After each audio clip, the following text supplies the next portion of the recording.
Hi, and welcome to CityWorks, a production of the City University of New York School of Labor and Urban Studies and CUNY TV. I'm Laura Flanders. Each month here on CityWorks, we examine an aspect of the lives of working people on the job, at home, in New York, and in the greater urban landscape. Our program today asks a very important question: COVID recovery and essential workers. What is next? The hardships for working families have multiplied manifold in the past year as the COVID-19 virus challenged us in new ways. In the forefront of all of our struggles to fight the virus and keep critical services going have been essential workers, without whom New York, for sure, would certainly have been stripped bare. This is the show where some of those workers are going to get some airtime to share their experiences. Please hear our thanks and express their needs, wants, and desires for the future. As calls for urban areas to fully reopen grow louder, what's it going to take to keep our essential workers who keep the rest of us safe? Terence Layne is a New York City bus driver and chief shop steward of TWU Local 100 in Harlem. Transit workers have been through a lot in the last 12 months, and not only from the virus. Nationally, though, 134 TWU transit workers died from COVID-19. Lisa Baum is a public health expert who leads the group on occupational health and safety at the New York State Nurses Association, or NYSNA. She tracked all those federal, state, and city public health policies and procedures throughout all their ups and downs, and shared with the 43,000 registered nurses who work statewide in New York on hospital front lines. Last but certainly not least on our virtual panel today, Allison Fazio, a first grade teacher in Public School 110 in Greenpoint, Brooklyn. Ms. Fazio is her school's chapter leader for the United Federation of Teachers, or UFT. She's been teaching for 25 years. So let me thank you all. I mean, I don't even know how really to thank you for what you've done. All those nights of nightly cheering the nurses have begun to seem a long time ago and inadequate to the amount of gratitude that people like myself share to to people like you. I want to start by getting just a little sense of where you are right here, right now. We're marking a kind of anniversary, but it's an anniversary that takes us back to some really rough times and some really misguided messaging from both the federal government and also state and even local and local administrators. So let me start with you, Terence. Going back a year ago, you were being told by the MTA, the Metropolitan Transit Authority, not to wear masks, at least not on the job. That's changed, obviously, but as you sit here today, what stands out for you in the experience of the last year, Terence? Well, it's a staggering loss of life. Many of my colleagues, many of my union sisters and brothers have perished. That number has grown from 134 upwards to 150. And that's just for local 100. I don't even know what the count is for the national union, for TWU International. But just here in New York City, we've lost upwards or close to 150 of our members, more than any other uniformed agency, and more than some of them combined. And so it's been devastating to see people that we were once chatting with in the locker room, and then the next week, they're not there, and compounded by the fact that we had no idea really of what we were dealing with. Yeah. And to some degree still don't. Give us an example. Is there one person who you particularly miss on the job? Yes, a co-worker of mine, Brother Cyrus, a very mild-mannered, industrious, hardworking gentleman who could often be found in the locker room, resting or reading a book. We had heard that he was sick. He had been out ill for a few days. And then the next thing you know, we hear that he's gone. And then we heard that it was from COVID-19. And he was, in fact, the second transit worker to die from COVID-19. And that was just inconceivable, that someone who was here and appeared to be healthy, didn't have any prevailing illnesses that we were aware of. And then the next thing you know, he's gone from a disease that we know little to nothing about, that we're not getting any real direction in terms of how to combat or deal with. And so it inflicted a great degree of terror among our ranks, and a huge and a profound loss. Allison, I'm sure you've got lots of similar stories. Where are you today as you look back over the last 12 months? What are you thinking about? I mean, I think as we all are, we're so reflective, you know, in our personal lives, in our professional lives, in our lives as being a, you know, a New York City citizen.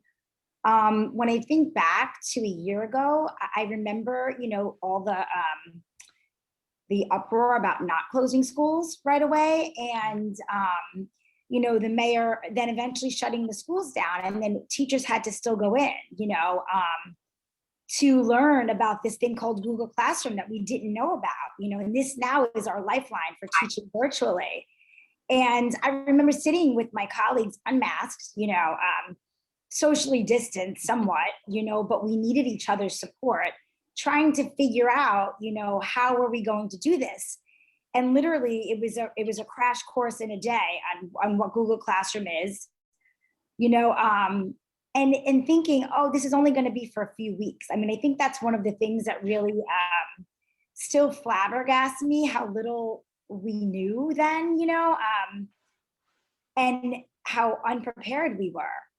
I feel incredibly proud of my school, of my colleagues, of all of the teachers in New York City, and I have to say, and the families and the parents and the children, because it really has been a collective effort to come this far, and it hasn't certainly been easy, you know, especially now, back and forth, and are we closed, are we not closed, who's quarantined, who's not quarantined. I'm actually currently quarantined, and I go back tomorrow.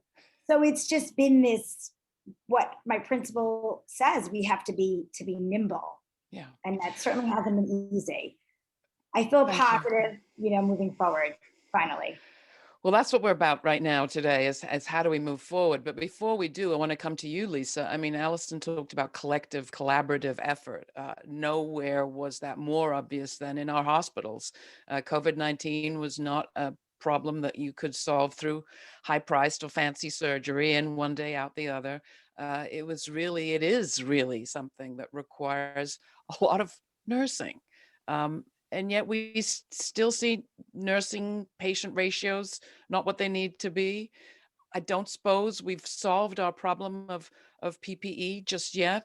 How far have we come? When you look over the last year, Lisa, what stands out to you? How far have we come? Not far enough. And not as far as we could be right now, without question. Certainly, this was a situation that we had never faced before, but there have been warnings for many, many years. There have been reports written as long ago as 2006 in New York City, New York State, and at the federal level about the need to prepare for a pandemic. At that time, it was expected it would be a form of influenza, but the things that were written in these reports and the findings and recommendations were exactly appropriate to what is occurring today, but they were never followed. And the simple answer for that is money. We have a healthcare system that generally is for profit. We have a situation where budgets are cut to a degree where it's very, very difficult, particularly for safety net hospitals and public sector hospitals, to pay for things that might be needed in the future versus paying for things that are desperately needed today. And we were warned, but unprepared. The effect on the public was obvious. The effect on healthcare workers has been devastating, both physically and mentally. I hear all of you being, you know, very well behaved here on this television program, but I'll tell you, just listening to you, I'm furious. I'm furious you had to go through what you had to go through. I'm furious that you lost the people that you lost. Terence, you lost your dad to this disease. Talk about that. And where are you putting the anger about what's happened? Granted, it was, you know, nobody brought the disease to our country, but. I try to temper my resentment with what should have been done as opposed to what wasn't done early on by the powers that be. And I try not to conflate my grief about my dad with some of the issues that we faced as a local in terms of trying to protect and insulate ourselves from dying and becoming sick from this disease. To the degree that it has impacted me mentally and emotionally, I found it necessary to start receiving therapy, grief counseling very soon after my father passed, and have enlisted the help of my union to help my members also pursue that, because I believe that there's going to be a good degree of PTSD coming out of this situation. My father, he became ill. We were talking, I couldn't visit him. And then all of a sudden he became so ill that he had to be hospitalized. And then I entered in what is just a very morbid, obscene, it was something out of an apocalyptic movie. You couldn't go to the hospital and visit with him. He wasn't really in a position to hold the phone or be able to speak. And a kind nurse one of that cadre of nurses that came up from the South to help out, because we were so understaffed and so overwhelmed in our hospitals, was kind enough to put a phone by his ear so that he could at least hear my siblings and I speak to him. And but at the next day he was gone. Yeah. And I don't know, it's just an unspeakable tragedy, and something that no one was prepared for it. We should have been, as Lisa alluded, we should have been prepared, but no one was. No one really knew what to do. But then there were some decisions that were made in hindsight that were just very poor. Yeah. And I think that contributed to everything that it eventually devolved to be. Yeah. Allison, what difference in all of this has your union made, and what perhaps responsibilities, good, bad, and otherwise, have you had as a union rep there in your school? It was quite a challenging, for everyone, for teachers, it was quite a challenging, and that's such an understatement, for the lack of a better word. And then as the union representative, we worked really hard all through the summer, countless meetings and on my school leadership team, and countless meetings with our district rep and with Michael Mulgrew, and really trying to pressure the DOE to make the right decisions, to come into an agreement about how we could successfully open up safely the schools. Yeah. And it was a lot of work. It was safety walkthroughs and checklists and making sure that we had the PPE and all of those things. I really do feel proud that the union really, stood really strong with non-negotiables, that were testing, for example, the testing procedures that had to be in place in order for us to open safely. And I do believe that without that, it would have been a disaster. It really would have been a disaster. So I think that the UFT really did support our teachers. They really wanted, and our students and our families, to be able to open successfully, and we now have junior high schools open and high schools reopening. It's been a long, hard road to get to that. But, we're finally reaching, hopefully, that point that we can begin to move forward, because, to talk about, yes, has there been learning loss? I mean, that's an understatement, but it's really the social emotional needs of our children and our families that are paramount at this point, in my opinion. Well, we'll talk more about what comes next for sure. But before we do, Lisa, to you, I actually got my first, I'm talking to you from upstate New York, and I found my way to Binghamton and was able to get vaccinated. I fell into a criteria, and I was vaccinated by a wonderful, lovely, longtime nurse. She's been 12 years in the business. I asked her, had she been vaccinated? And she said, no, she wasn't getting vaccinated because she understood it did something to your DNA and she still wanted to have children. I said, you're saying that to me as you're putting the vaccine in my arm. I've beyond having kids, don't want to have any kids. It's all fine. But people still have anxieties and concerns out there. And she's just one of 2 nurses I've spoken to in the last few days who's not getting vaccinated. I've seen statistics as high as 40%. What is the reality when it comes to vaccine hesitancy, even among the nursing staff? And what are your fears right now, as much of the country's spirit seems to be rising? Nonetheless, we have the variant out there, and I bet still not enough good masks for people. The city, state, and federal government have a long way to go in reaching out to communities, whether they be worker communities or communities where people live, to provide information to explain the facts of the disease, answer their specific questions, and explain why, for example, these vaccines do not present a risk to DNA. Talk to women who either are pregnant or might become pregnant, people who are immunocompromised, people who are concerned, because of a history in this country of racial prejudice in the medical community.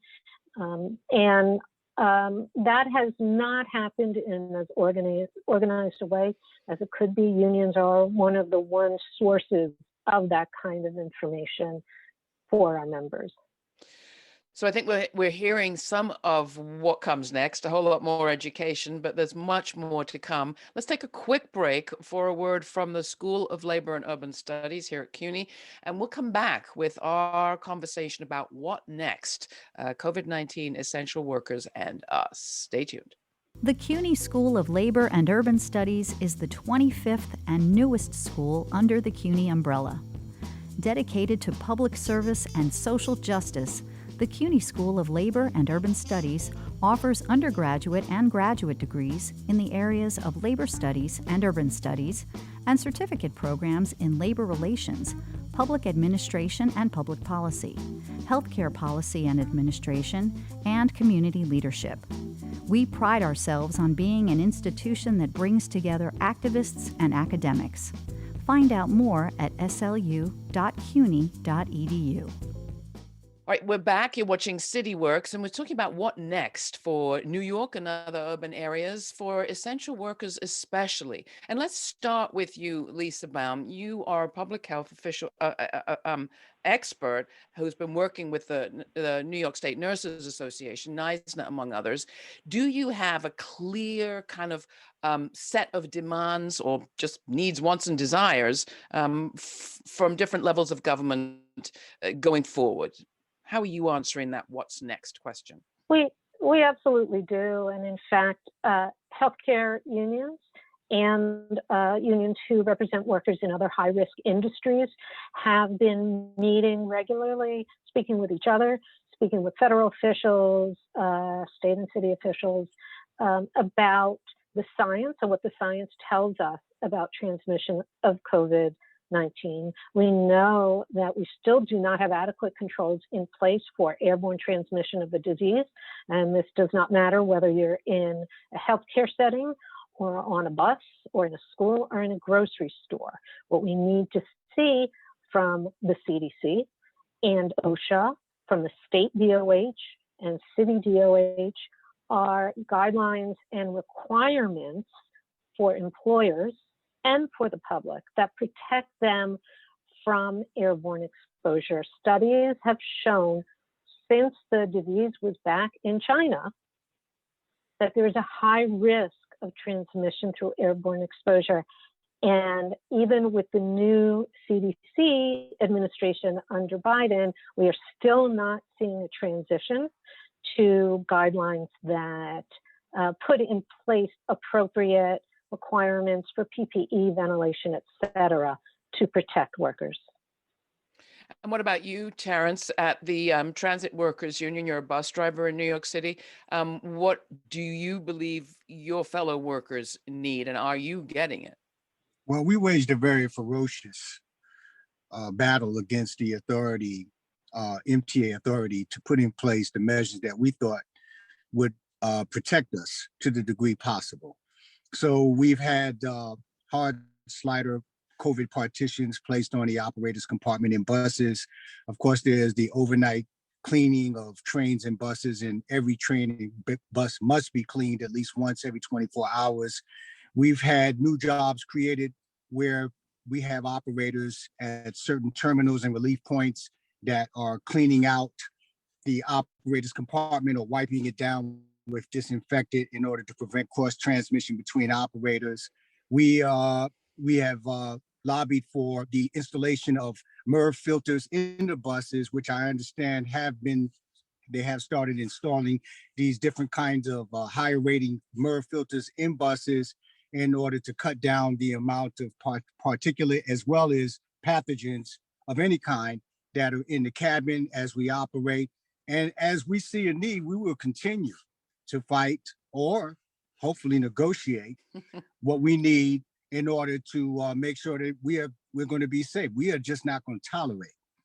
We're not going to tolerate any more decision making that lends itself to our demise. That is entirely unacceptable. You think it's changed the union, what you've been through? I don't think it's changed the union. I mean, TWU Local 100 has always been a militant local. And if anything, it's just fired up our furnace even to blaze even higher, because we are still not quite past the resentment.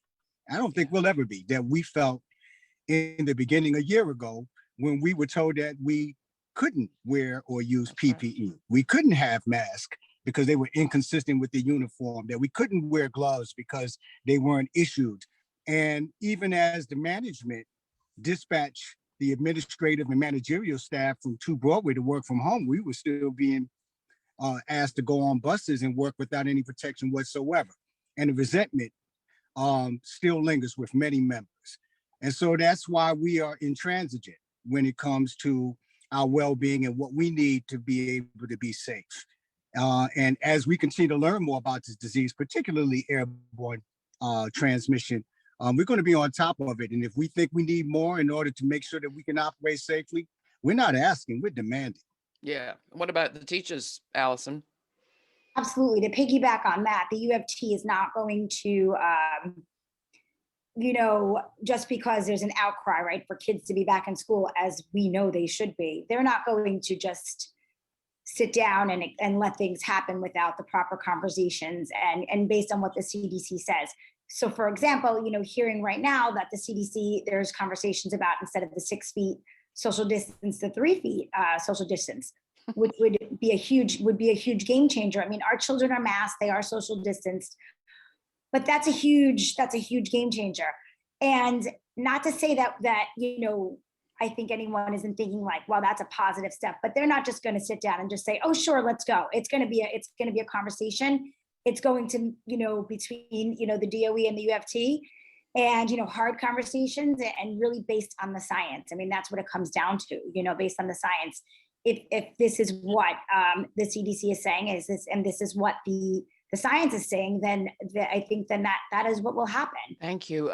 Lisa, back to you for a second. I mean, you mentioned, we've got a change of administration, change of personnel. What difference is that making? And can you illustrate a difference that you're experiencing as you gather information to share it with NYSNA and its members? Well, we see obviously a difference in ability to access vaccines, and that has been sped up, which has been good.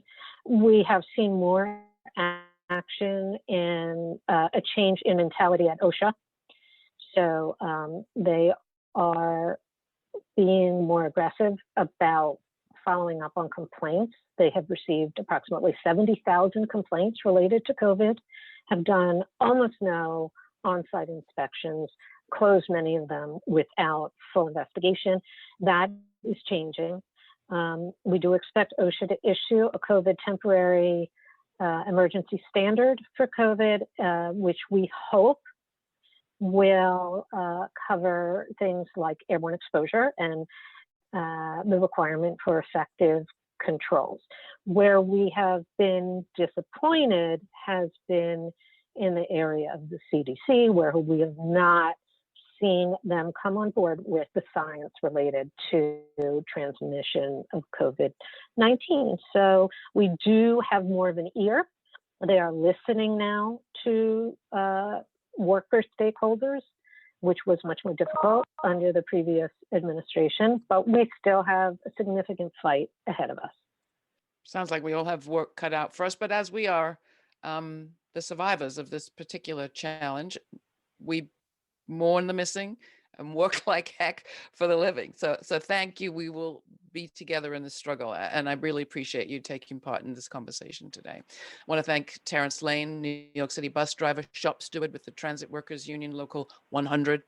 Allison Fazio, first grade teacher out there in Greenpoint at New York City Public School 110, and a part of the chapter of UFT out there, and health and safety expert Lisa Baum with the New York State Nurses Association, NYSNA. For comments and questions, you can email us. That's cityworks@slu.cuny.edu. Until the next time, for CityWorks, I'm Laura Flanders.